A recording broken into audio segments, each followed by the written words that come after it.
Well, hi everybody. Thanks for stopping by today. This is Hobo Joe on the go. Just changed my channel name not too long ago. I was Hobo Joe's Van Life, but I kind of like Hobo Joe on the go. So today's video, if y'all have watched any of my latest ones, you'll see that I have been traveling along the East Coast, and I actually went all the way up to the Canadian border in Maine.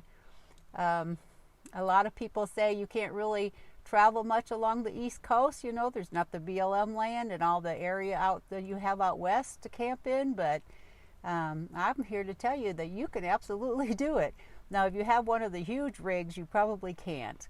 But one of the reasons I picked the van that I picked, if you watch an earlier video, I kind of went through the pros and cons of why I chose what I chose. And one of the reasons is because I actually wanted to travel along the East Coast. I wanted to travel places where basically I can pull up in a city, you know, and right along the sidewalk, and I can blend in with everybody else. So if you have a van or a minivan, the East Coast is very doable. I want to talk a little bit on today's video on the different places that I found to stay, and you know, it's a list of places you can actually stay as you wander along the East Coast. Okay, so as I'm traveling along, I'm usually on an interstate, and one of the best places to stop are the rest stops. I know years ago, I'm talking 25, 30, 40 years ago, it was kind of dangerous to stop at the rest stops. And a lot of times we still think that, oh, rest stops, I don't know about that. I don't think I want to stop at a rest stop. But in actuality, things have changed these days. When you go into the rest stop, you know, there's usually this way for cars, this way for semis and trailers and things like that, and the big rigs. So you're actually over there kind of separated from the rest of them, so it's a little bit quieter. It's well lit. I've never had a lick of problems in rest stops. If you wake up in the middle of the night, you'll realize there's like 10 other cars out there parked with you, and everybody's asleep there, and the semi drivers are asleep in their rigs. And you know, I've just never got that gut feeling that I don't feel safe. The second place, and this is probably my favorite, is if you're on the interstate, almost every city, little town you come into, there's going to be a Cracker Barrel. And you'll see a billboard as you're coming up to the city, probably about 15, 20 miles out. You'll see the billboard for Cracker Barrel, or you can put it into your, you know, Google Maps, Cracker Barrel near me, and it'll show you one up ahead. I start looking for Cracker Barrels about 4 o'clock when I'm traveling, and I usually by 5:30, 6 o'clock, I'm pulling into one of them. They have a national policy that we can actually sleep in the back of their lot. And of course, you're not going to pull out your slides. You're not going to set up your camp, you know, pull out your chairs, pull out your table, bring out the Coleman stove. You know, just pull to the back of the lot, be quiet, you know, go ahead and go to sleep. But what I love about Cracker Barrel is they have some down-home cooking. I tell you, they have the best food, and it's very, very reasonable. I love to go in there. You can get meatloaf, you can get fried chicken, fried steak, mashed potatoes and gravy, pinto beans, green beans, cornbread. I mean, and it's very, very, very good down-home cooking. And when you're in a van traveling for a while, after, you know, you have a lot of salads, you have a lot of sandwiches, you have a lot of things that are actually easy. And every now and then, like every 3 or 4 days, I'm just craving a good stick to my ribs, home-style meal. And Cracker Barrel has always been the one for me. So, you know, you can get a good supper and then curl up and go to sleep, or you can get up in the morning and go in and get a good cup of coffee and some breakfast before you hit the road again. So Cracker Barrels are what's my number one recommendation. Let's see. A lot of people say, well, Walmart is kind of done. I have never had a problem with Walmart. Of course, I don't stay in. If they definitely do not want you staying there, there's usually no parking overnight signs. Sometimes I go in and ask the manager. Sometimes if it's in the evening, you know, I won't even bother. I mean, those workers in there, you know, they clock out, they want to go home. They don't really care that you're parked out there. If you're quiet and you're respectful and you leave in the morning, you know, there's usually 3 or 4 or 5, 6 other people out there, you know, in the outer areas of the Walmart parking lot.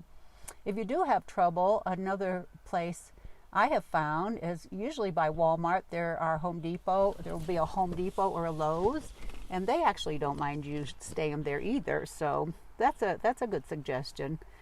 Let's see. Having spent 40 years in the medical field, another place I'm very comfortable with, and you'll find those all over the place too, are hospital parking lots. There's normally security. They're usually well lit. You can go in the morning and have breakfast. I mean, they have a cafeteria in there. They have to feed the patients and the visitors. And out in the parking lot, you've got, the people that work the night shift. They're parked out there. The patients who drove themselves to the hospital are parked out there. The patient's family that's spending the night, if the patient's not doing good, are parked out there. So, it all comes down to be, I hate to use the word stealth, but be quiet, be respectful, crawl in the back and go to sleep, because you're not going to pull anything out in a hospital parking lot. I mean, that's just common sense. Some of the Belfast, some of the little towns, Belfast, I spent most of the day in Belfast, and when it was starting to get towards evening, I was parked in a little parking area off to the side a little bit, and I thought, I'm just going to crawl in the back and go to sleep. If I get a knock, I get a knock. And guess what? I slept there all night totally undisturbed. Another little town, I found a campground that was actually very, very small, right off the road, and I found it on iOverlander, and it actually had no camping signs up there. But when I read the review on iOverlander, she said she had actually talked to the local authorities, and they said, we don't want you camping there for any length of time. We don't want you setting up. But if you need to pull over and spend the night, that's absolutely doable. We do not have a problem with that. So besides just, in town, in little pull-offs that you might have found, or your iOverlander app, by the way, is my favorite app, because it's people that are out there doing this, where they find off the beaten track, usually BLM land, free land, and then you also have the reviews and the pictures, so that can really help you find some things. Trucker Path is another app that the truckers use to find places when the other places are just full and they're really tired. Oh, by the way, you can always stay at Loud's Truck Stop. And I've actually talked to people that say, I had a good night's sleep. I wasn't expecting it, but I was fine. So let's see, what else can I tell you about? One of the things about having a van or a SUV is I can actually just pull into town, and you kind of scout the area and pull up, and as long as you're quiet, you can pretty much get away with things. Anyway, that's pretty much. When I was in Bar Harbor, I actually pulled into a little place that was right for the laundromat, and when I got done that night, I walked back and there was somebody else still parked there. The laundromat was closed. I just pulled in, got into the back of my van, went to sleep, never had a bit of problem. These places that are for tourists, they're very nice about letting you just pull up and sleep there, They understand some people are out there. It's gotten kind of late. They've had a couple of drinks, and the last thing they want you to do is get back in your vehicle and drive away. So that is my list of things that I found going up the East Coast. I had absolutely no problems whatsoever. I had an absolutely wonderful time. The one place I wouldn't recommend driving is to go driving through Boston in a van, because those are twisty little windy one-way streets, and they have no patience with you. If you stop to kind of figure out where you are, they'll start honking at you. So, yeah, that was like the only place. But the other little towns, especially Bar Harbor, I just really had a very good time in Bar Harbor. So I would suggest, if you have a desire to go out on the East Coast and you have a vehicle that's doable, not one of the big rigs, by all means, go for it. I would suggest that also that you download that iOverlander app and play with it and get comfortable with it, because that'll really come in handy along the way.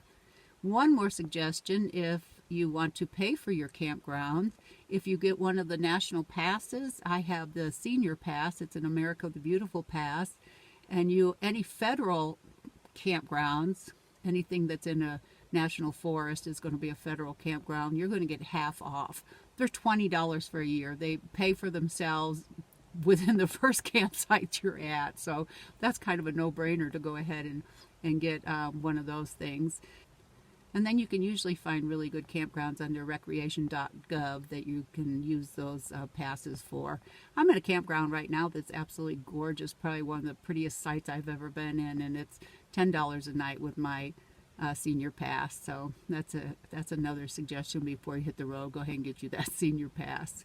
So I hope these suggestions have helped you, given you some food for thought, whether you're out there on the road already, or you're thinking about heading out, or you're sitting on that couch watching videos of people who are out there doing that and thinking, I wonder if I can do this. You can do this if you want to. Just, yeah, you can do this. It's a fun lifestyle. I've been doing it since 2019 and I really enjoy it.